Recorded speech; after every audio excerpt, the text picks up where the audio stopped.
আচ্ছা বন্ধুরা, এই গাছটা দেখে বলুন তো আপনারা চিনতে পারেন কিনা। আশা করি চিনতে পেরে গেছেন। আমিও যখন প্রথম এই গাছটা দেখেছিলাম শক হয়ে গেছিলাম। কেন বলুন তো? কারণ সচরাচর এই গাছগুলো আর যেখানে সেখানে দেখা যায় না। আমরা যখন ছোট্ট ছিলাম রাস্তার ধারে বা যেখানে সেখানে এই গাছগুলো দেখা যেত। আর সেই ছোট্টবেলাটা আমরা এই গাছ দেখলেই হাত লাগিয়ে বা পা লাগিয়ে পাতাগুলোকে ঘুম পাড়াতাম। এখন আজকে হঠাৎ যাচ্ছিলাম ছেলের স্কুলে, তো হাজব্যান্ডের একটা কল এলো আর দাঁড়িয়ে গেল। একদম সামনে দেখি এই গাছ। তো গাছ দেখে আর দাঁড়িয়ে থাকতে না পেরে একদম নেমে এসে ছুটতে গিয়ে হাত লাগিয়ে সব পাতাগুলোকে ঘুম পাড়ালাম। এই ছোট্টবেলার কথা মনে পড়ে গেল। এই লজ্জাবতী পাতাকে ঘুম পাড়ানোর যে কী আনন্দ লাগতো ছোটোবেলায়, সে আর বলে বোঝানো যাবে না।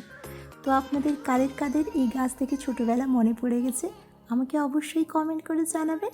আর এইরকম ছোট্ট ছোট্ট ভিডিও নিয়ে আমি আবার আসবো আপনাদের সঙ্গে। ততক্ষণ আপনারা ভালো থাকবেন, সুস্থ থাকবেন, সাবধানে থাকবেন। আজকের মতো টাটা।